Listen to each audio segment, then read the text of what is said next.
If you've ever felt like the forgotten kid in your own family, smash that like button and subscribe right now, because you're about to see what happens when the underdog builds an empire in silence. My name is Ryder Kane, and 3 years ago I threw the biggest 30th birthday party this country had ever seen. $10 million at the Plaza Hotel in New York. 500 guests flown in from around the world, private performances, custom everything, the kind of night that trended for weeks. Not one person from my biological family was invited. Not my parents. Not my older brother Preston. They didn't even know it happened. That is until a major interview came out last month, complete with photos of the entire reception. The one where Dad was tagged in a local coffee shop group chat. He dropped his coffee cup right there on the table, hot liquid everywhere, staring at the screen, while his friends asked if he was okay. I wasn't there, but I heard about it later. Did all your cameras catch that moment? I thought to myself when the story got back to me. Smile, Dad's finally seeing what he missed. Because the interviewer had shown the world every detail, including why certain people weren't on the guest list. Let me take you back to how this all started. I grew up in Eden Prairie, Minnesota, in a big house that screamed success from the street, perfect lawn, new cars in the driveway, country club membership. My father built a solid real estate business selling high-end properties around the Twin Cities. My mother stayed home and ran every community event like it was her personal kingdom. Together, they pulled in enough to live very comfortably, and they made sure everyone knew it, especially when it came to spoiling my older brother Preston. He was the star, the one headed for greatness, the one who got the new truck at 16, the private coaching, the constant praise. Me, I was the extra. The one who was supposed to be grateful for whatever was left over. The smart one who wouldn't cost them much because I'd figure things out on my own. From early on, family conversations revolved around Preston's games, Preston's friends, Preston's future. I learned to stay quiet, to disappear into my room with an old computer, teaching myself how to design games, coding levels, building worlds where I actually mattered. Nobody asked what I was doing in there. They assumed it was just kid stuff or homework. Birthdays told the story best. Preston's were events, rented venues, live bands, designer cakes. Mine were afterthoughts. A store-bought cake after his practice, maybe a couple gifts wrapped in last year's paper. Holidays were the same. He got the latest gear trips, cash envelopes. I got practical things or nothing memorable. High school graduation. They stayed for his ceremony front row, cheering loud. For mine, they showed up late and left early because Preston had plans. I stopped expecting anything different. By 14, I'd built my first real game, a simple mobile puzzle that actually made a few $1,000s when I put it online. I didn't tell them. Opened my own account, kept going. That became the pattern, achieve in silence, because sharing only led to dismissal. Got into USC on a full ride, they said. At least we won't have to pay. Started a game studio in college with a partner, they laughed it off as playing around. But I kept building quietly, deliberately, while they focused on Preston's life.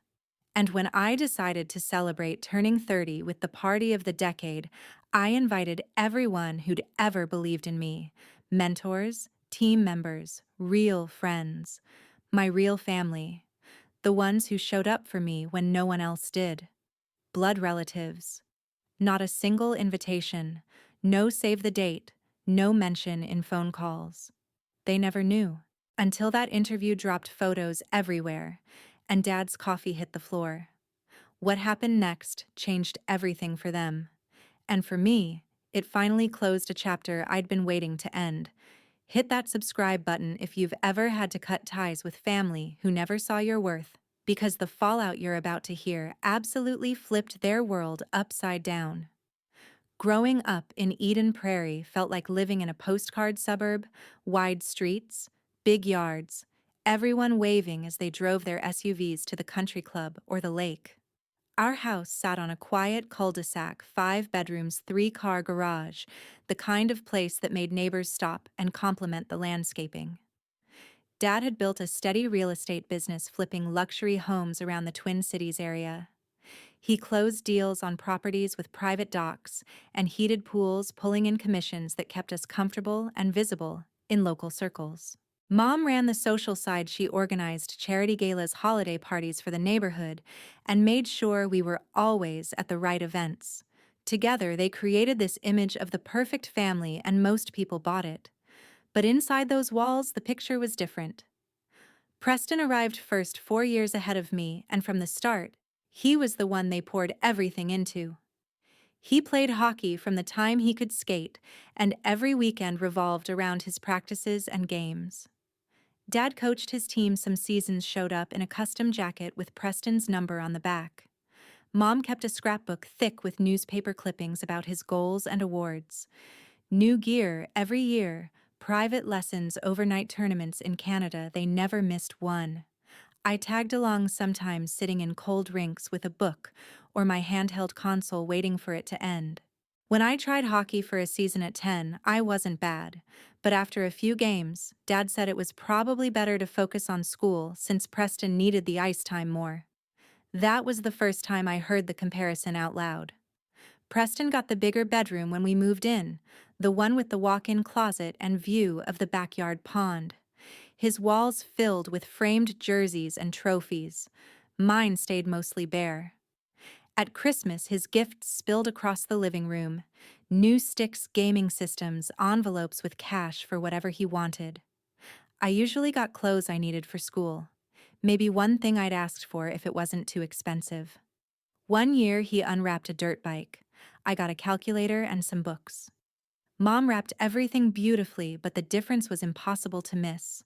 Family dinners were updates on Preston's day, his coaches, his friends, his plans for college scouts.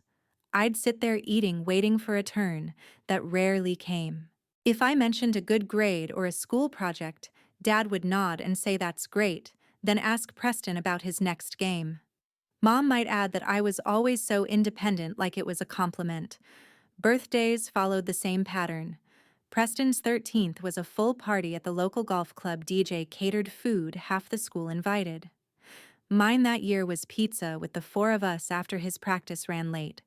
He still got a bigger cake slice because he'd burned more calories on the ice. I stopped complaining early. It never changed anything. By 12, I'd claimed the basement corner as my space, an old desktop Dad had replaced for Preston. I spent hours on it, watching tutorials, learning basic coding, then level design, then full game engines. I built small platformers first, then puzzle games, testing them myself late at night. Nobody came down to check what I was doing. They figured I was chatting with friends or doing homework. Preston sometimes poked his head in to ask if I could fix his laptop, then left without asking about my screen full of code. At 14, I released my first real game, a simple, endless runner I'd polished for months. It hit a few app stores and started pulling in real money, a couple $100s a week at its peak. I didn't say a word. Set up my own bank account online, watched the balance grow, bought better software with it. The pattern locked in: achieve alone, share nothing. Because every time I tried, it got brushed off. Like the time I showed Dad a school award for a coding competition. He glanced at the certificate, said, "Good job," then turned back to helping Preston pick colleges. Mom suggested I could tutor Preston in math since I was good at it, like my wins only mattered if they helped him. I learned to keep my world separate. Upstairs, they planned Preston's future scholarships, big schools, professional tryouts. Downstairs, I built mine line by line, level by level, in silence, and nobody ever noticed. By the time I turned 18, I was ready to leave Minnesota behind. I got accepted to USC with a full scholarship in computer science, and the relief hit hard. Dad drove me to the airport, talked the whole way about Preston's college visits to Division I hockey programs back east. He ended with a quick good luck, then headed straight to one of Preston's recruitment dinners. Mom sent a text from the gate. "Have a safe flight. We're proud of you." That was it. No one came back for move-in day. At USC, everything shifted. Classes challenged me in ways high school never had, and the people around me actually cared about ideas. I took an advanced game design elective sophomore year and met Professor Samuel Bates. He ran the department's indie lab, pushed us to prototype fast and fail often. He noticed my work right away, pulled me aside after I demoed a narrative-driven puzzle prototype, and said I had real instinct for player engagement. For the first time, an adult in a position of authority saw something in me and said it out loud. He became my mentor, gave me access to the lab after hours, introduced me to industry contacts. Junior year, I partnered with Tucker Voss in one of Bates's project courses. Tucker was a business major with a knack for marketing and a shared obsession with games. We clicked immediately, stayed up nights iterating on a mobile strategy game that blended resource management with story choices. We launched it quietly during finals week our senior year. It took off slower than expected at first, but word spread in gaming forums, then hit the top charts in its category. Revenue started rolling in, enough to cover rent, then enough to hire a freelance artist. By graduation, we had 3 full-time contractors and steady monthly income. We incorporated as Vortex Studios right after walking the stage. Professor Bates came to our tiny launch party in a campus apartment, raised a beer, and told everyone this was just the beginning. Tucker and I rented a small office in downtown LA, kept grinding. We released 2 more titles over the next couple years, each bigger than the last. One went viral after a streamer played it live. Downloads spiked overnight. Investors started reaching out. We took a small seed, hired 10 employees, moved to a proper space in Culver City. By the time I was 26, Vortex was valued at 8 figures, and my equity stake put my net worth well into 7. I bought a condo in Venice Beach, a quiet car, invested the rest. I kept it all low-key, no social media flexing, no family updates. Back home, they still thought I was scraping by on entry-level coding gigs. Every few months, Mom would call with suggestions. Have you looked at government jobs? They have good benefits. Or Dad, Preston's firm is hiring junior developers. Maybe put in a word? I'd say I was fine. Thanks. And change the subject. Meanwhile, Preston's life stayed front and center. He signed with a minor league team after college, played a couple of seasons, then shifted to sales at a sports equipment company Dad knew. When he got engaged at 28, the planning kicked into overdrive. They threw a $200,000 wedding at a lakeside resort near Minneapolis. 300 guests live, band, custom fireworks, the works. Dad covered most of it without blinking. I got the invitation 6 months out. They asked if I'd usher, said it would mean a lot to have both brothers involved. The catch: I had to rent the tux, book my own flight, pay for the hotel block they'd reserved. No +1 allowed because they wanted to keep numbers tight. Tucker had just become my serious boyfriend. No, wait.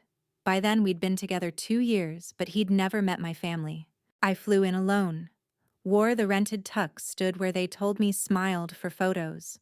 Watched Dad walk Preston down the aisle while Mom dabbed tears in the front row. At the reception, they seated me at a table with distant cousins I barely knew. Preston's hockey buddies got the head table with the bridal party.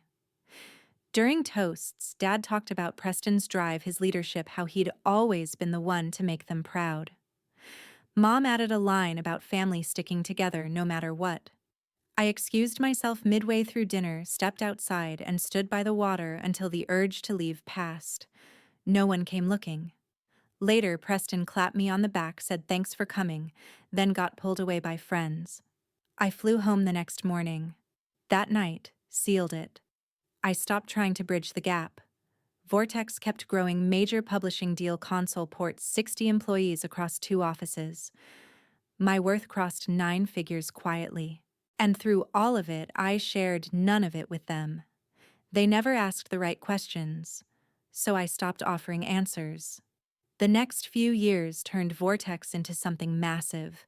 We signed exclusive distribution deals with major platforms, expanded into multiplayer features, and watched user numbers explode past 50 million. Awards started coming in: Best Indie Studio Breakthrough, Developer Features in gaming magazines. We opened a second office in Austin for live operations, brought headcount to over 150. Tucker handled the day-to-day growth while I focused on new IP development. Professor Bates stayed on as an advisor, flying in quarterly to review roadmaps. Then the big offer landed. One of the largest tech entertainment companies approached us about acquisition. They wanted our portfolio, our talent, our tech stack. Negotiations dragged 8 months, but we closed the deal just before I turned 29. My share came out at over $400 million after taxes. Tucker walked away with a similar amount. The team got life-changing bonuses. Overnight, I became seriously wealthy, but I changed almost nothing visible. Kept the same condo, drove the same understated sedan, wore jeans and hoodies to the office, invested heavily in index funds, real estate outside California, a few angel rounds in other studios.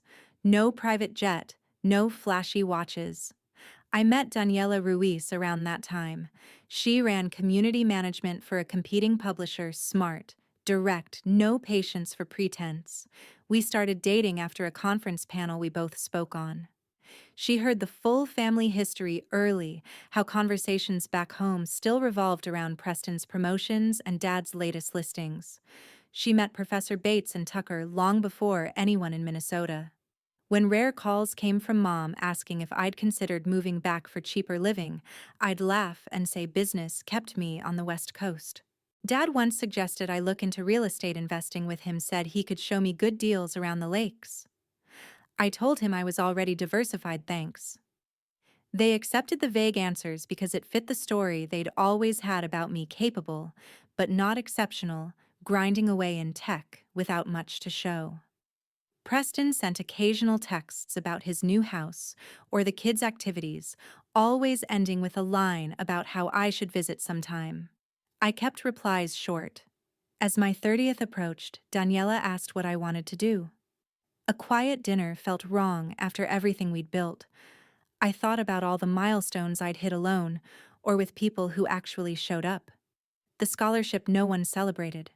The first profitable launch they dismissed. The acquisition they still didn't know about. I wanted one night that reflected the life I'd created, surrounded only by those who'd been part of it. So we decided to go huge. We booked the grand ballroom at the Plaza Hotel in New York for a Saturday in late summer. Top planners handled every detail: custom stage builds, lighting rigs, floral installations that cost more than most weddings. We capped the guest list at 500, but every name meant something. The entire Vortex team, past and present. Professor Bates and his wife. Early investors who'd taken risks on us. Friends from industry events who'd become real support. Daniela's close family from Miami, they'd welcomed me from day one. Extended chosen family who'd filled the gaps. We flew people in from Europe, Asia, both coasts. Private charters for group suites blocked for the weekend. The budget climbed fast, $10 million by the final invoice. Private orchestra for dinner, headline DJ after custom menu with Wagyu stations and rare vintages. Ice sculptures, projection mapping on the walls, a surprise performance from an artist whose game soundtrack we'd licensed. Fireworks permit over Central Park at midnight. Media caught wind early: gaming outlets, lifestyle sites. Even mainstream press wanted access. We allowed controlled coverage, red carpet photos, a short documentary crew, interviews with staff. But the guest list stayed locked. No invitations went to Minnesota. No heads-up calls. No mentions during the occasional check-ins from Mom about holiday plans. When she asked if I had anything big lined up for the milestone birthday, I said just keeping it low-key with friends out here. She replied that Preston was throwing a lake party for his kids that weekend, wished me well. That was the last conversation before the event. We didn't send save the dates to blood relatives. No registry hints, no casual drops. I wanted the night to belong entirely to the people who'd earned a seat at the table. Daniela agreed completely. She'd seen enough over the years to know where the lines were. Planning became celebration in itself. Tasting menus in New York showrooms, fitting sessions for custom suits and her gown. Rehearsals with the production team. Every choice reinforced the same message: this is for us, for the family we built. And when the date arrived, not one person who'd spent decades overlooking me received an envelope. They simply weren't part of this chapter. The night arrived flawless. Guests stepped into the grand ballroom transformed beyond recognition's ceiling, draped in thousands of twinkling lights mimicking a night sky, massive floral arches framing the entrance, a custom scent piped through the ventilation. Red carpet stretched from the lobby elevators, photographers lined up but under strict rules: capture the energy, respect privacy.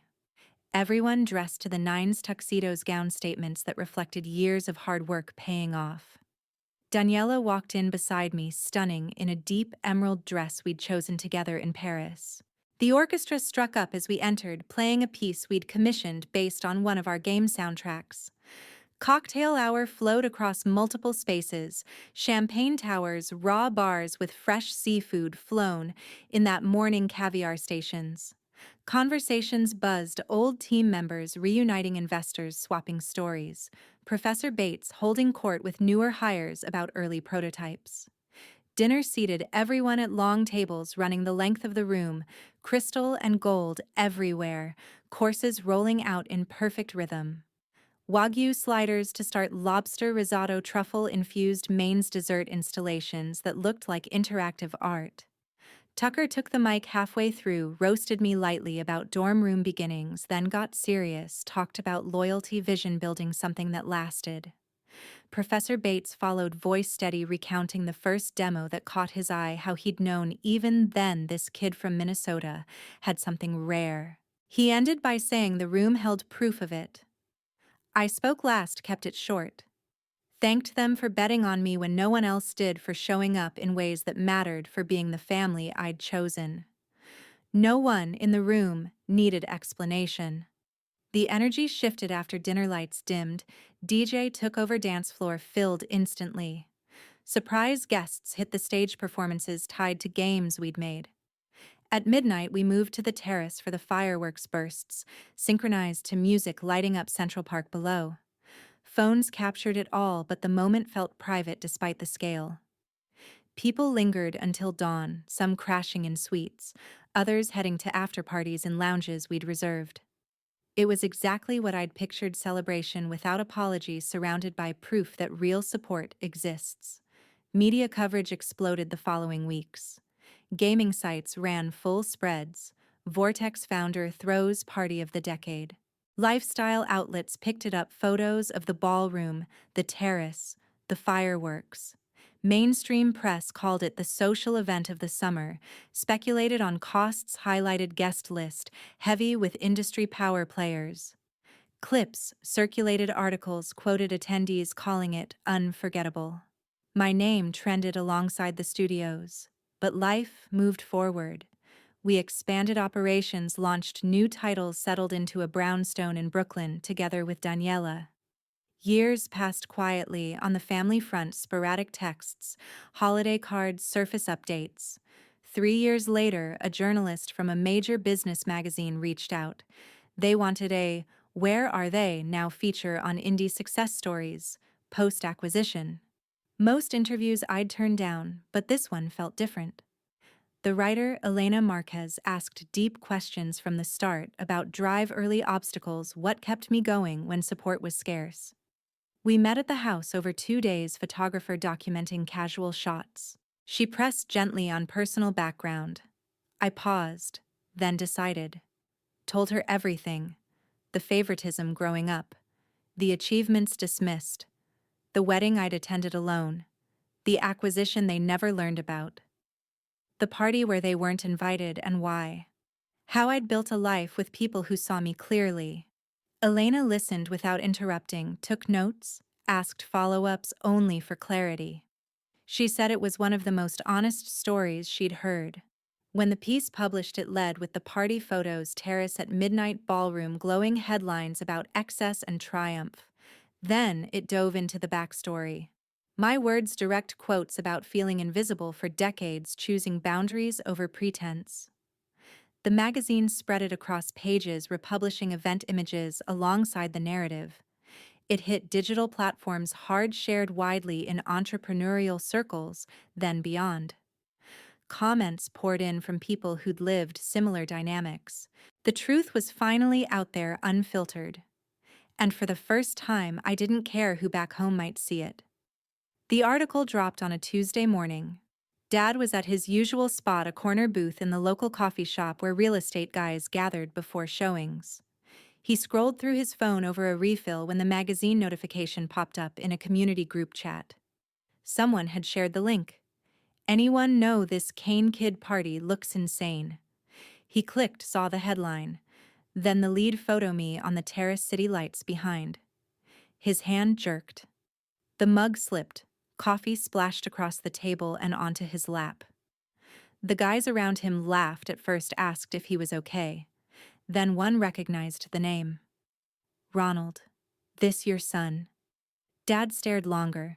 Face-draining color scrolled through quotes I'd given about growing up overlooked. He didn't answer, just grabbed napkins, muttered something about an emergency, and left. By lunchtime, Mom had seen it forwarded by a neighbor in her book club text thread. She called Dad immediately, voice shaking. He confirmed it was real. They pulled up the full piece together at home, reading every line about the party. They'd never heard of the success. They'd dismissed the boundaries I'd set. Mom fixated on guest photos, no familiar Minnesota faces. Dad kept going back to my direct words about favoritism. Preston got the link from a mutual high school friend that afternoon. He read it at his desk, jaw tightening at sections describing his advantages. That evening, the calls started. First, Mom phone rang 4 times before voicemail. Her message: Ryder, it's Mom. We just saw this article. Call us right away, please. There must be some misunderstanding. Then Dad, son, your mother is upset. This piece about the party, and everything else. We need to talk. Call back. Preston. Next. What the hell, man? Mom's freaking out. Did you really throw some massive thing and not tell us pickup? I saw each one come in during a meeting, silence the ringer, let them go to voicemail. Daniela glanced over, asked if I was okay. I nodded. Said I'd deal with it later or not. The next day, more calls. Mom again, longer message, voice cracking. Honey, we had no idea about any of this. The business sale, the money, the party. Why didn't you say something? We're your parents. Dad left too, first calm, asking for a conversation, second sharper. This isn't fair to put out there without talking to us first. Preston texted between calls. You're seriously ghosting us right now. After dropping this bomb, I didn't respond to any. Read them. Deleted notifications, went back to work. By the weekend, they'd tried a different route. Vance Kane, my cousin, son of Dad's younger brother, lived an hour away in St. Paul. We'd stayed close growing up. He knew the full dynamic, had watched the same patterns at family gatherings. Mom reached out to him first, asked if he'd heard from me. When he said no, she explained the article, asked if he'd call on their behalf, said they were devastated, just wanted to understand. Vance messaged me that night. Heads up, your mom contacted me. They're asking me to get you to talk. Told her I wouldn't get in the middle. I thanked him, said appreciated the heads up. He replied, I read the piece. You laid it out straight. Not my place to push. Next day, Dad tried Vance directly.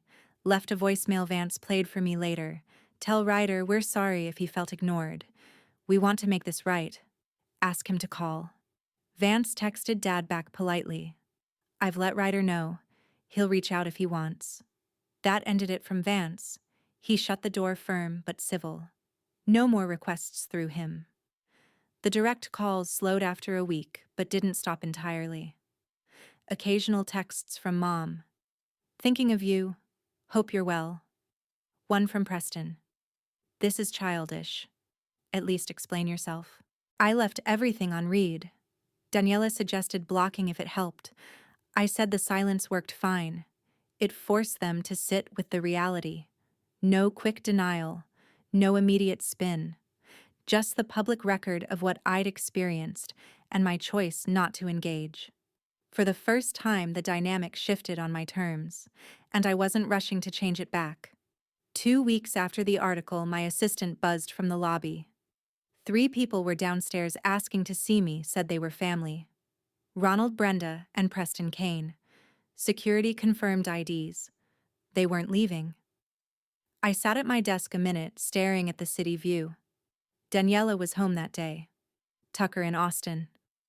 Part of me considered having them turned away, but another part wanted this over on my ground. I told the front desk to send them up. Had them brought to the largest conference room, glass walls, long walnut table screens on every side. I let them wait 15 minutes while I finished a real call. When I walked in, they stood awkwardly near the door. Dad in a blazer he'd worn to listings, Mom clutching her purse. Preston, arms crossed in a polo. The room smelled new, fresh paint from recent remodel. I took the seat at the head, gestured to the others. Have a seat. I have 30 minutes. Mom spoke first, voice high. Ryder, thank you for seeing us. We've been trying to reach you. Dad nodded. That article, it hit us hard. We didn't know any of this was how you felt. Preston stayed quiet, eyes scanning the artwork, the logo etched in the glass. I opened my laptop, pulled up a prepared presentation, simple slides, dates, screenshots. I turned the screen toward them. Let's go through it chronologically. First slide, age 16, first game revenue statements, 5-figure earnings in 1 quarter. You never knew because no one asked what kept me in the basement. Next, USC acceptance letter, full scholarship. Your response, good, saves us money. Slide 3, Vortex Incorporation documents, early revenue graphs climbing. You suggested entry-level IT jobs. Age 24, first major publishing deal, 7-figure advance. Mom's call that month, have you thought about real estate like your father? Preston shifted in his seat. I kept clicking. Age 27, acquisition term sheet, highlights my payout summary redacted but order of magnitude clear. No mention from me because previous shares got silence or jokes. Next, messages around Preston's engagement, me confirming usher role, paying my share. Seated at table 14 with second cousins. Mom's eyes welled up. We didn't mean I'm not done. Slide on the party invitation process, internal emails deciding guest criteria, people who'd supported growth. Separate folder, family communications, last 5 years, holiday cards returned, birthday texts ignored or brief. One screenshot, Mom's message the week of the party, hope your day is nice. Preston's taking the kids boating. I closed the laptop. For 30 years, you made priorities clear. Preston was the focus, his sports, his network, his milestones. I was the self-sufficient one who wouldn't need much. When I achieved anyway, it didn't register because it didn't fit the script. Dad cleared his throat. Son, we made mistakes. We thought you were okay on your own. Preston struggled more. That's the point. I leaned forward. You decided who needed help, who deserved celebration. I built everything without it, and you still assumed struggle. This office. These views, the team downstairs. None of it happened by accident. And the one time I marked a milestone my way, you weren't part of it because you'd never been part of the work. Mom wiped her eyes. You're our son. We love you.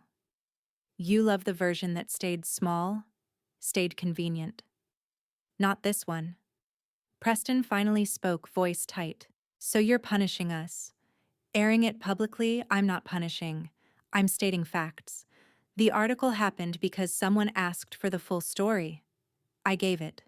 Silence stretched. Dad looked around again, taking in scale. How big is this place now? Revenue last year, north of 200 million. Employees across 3 cities. My stake alone more than comfortable. They absorbed that, Mom whispered. We really didn't know. You didn't because you didn't look. Every chance to ask you pivoted to Preston or assumptions. I stood. I've said what needed saying. You came here unannounced. Next time, schedule through my assistant. Security will see you out. Dad started. Ryder, wait. I walked to the door, held it open. Nothing left today. They filed past Mom, sobbing quietly. Dad's shoulders slumped. Preston avoiding eye contact. The elevator doors closed on them. I went back to my office, closed the door, exhaled. The weight didn't vanish, but the power balance had shifted permanently. No more explanations owed, no more access granted by default. Just clarity finally spoken aloud. Word spread fast in Eden Prairie. Small suburbs work that way. Golf league chats, neighborhood apps, coffee shop mornings. The article stayed pinned in local groups for weeks. People who'd known Dad for decades read the quotes, saw the party scale connected dots to conversations they'd overheard over years. Invites dried up. The annual charity auction Mom had chaired forever, organizers called, politely said they were going new direction this cycle. No more board seat offers. Couples they'd golfed with every Sunday suddenly had scheduling conflicts. At the club bar, conversations shifted when Dad walked in. Some nodded awkwardly, others avoided eye contact. He still closed deals, but referrals slowed. Clients who'd come through social ties chose competitors. Mom stopped posting neighborhood updates. Her book club rotated hosts. Their house never came up again. Preston felt it hardest at work. He sold high-end sports packages, corporate suites, sponsorships the kind requiring trust and relationships.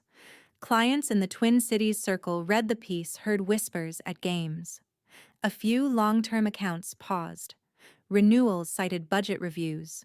One executive he'd known since youth hockey pulled him aside after a meeting. Tough, read about your family, man.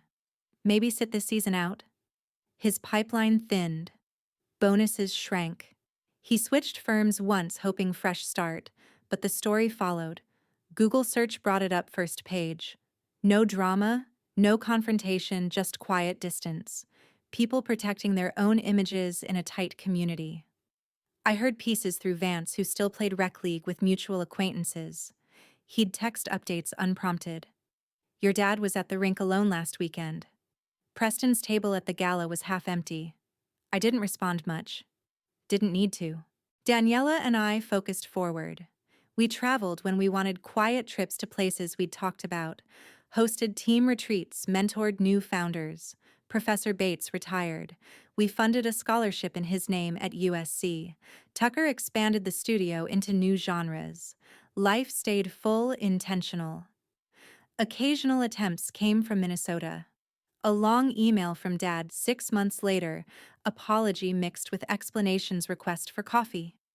Next time I visited, I read it, forwarded to my therapist for processing, didn't reply.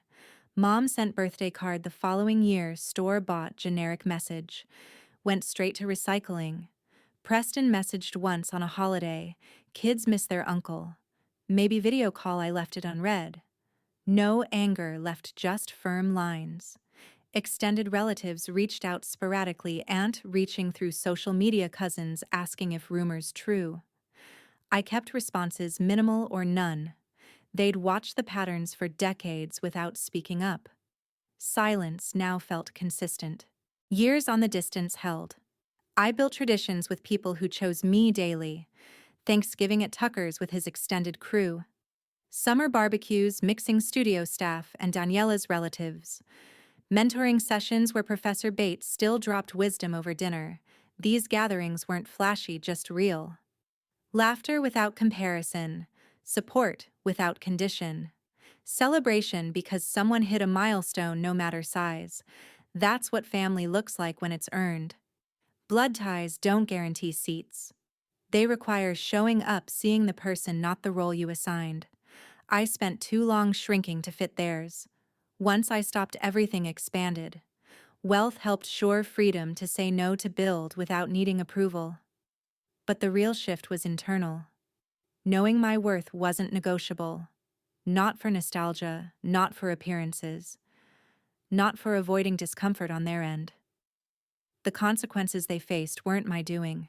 They stemmed from choices accumulated over decades, finally visible to others. In a place like Eden Prairie, reputation matters.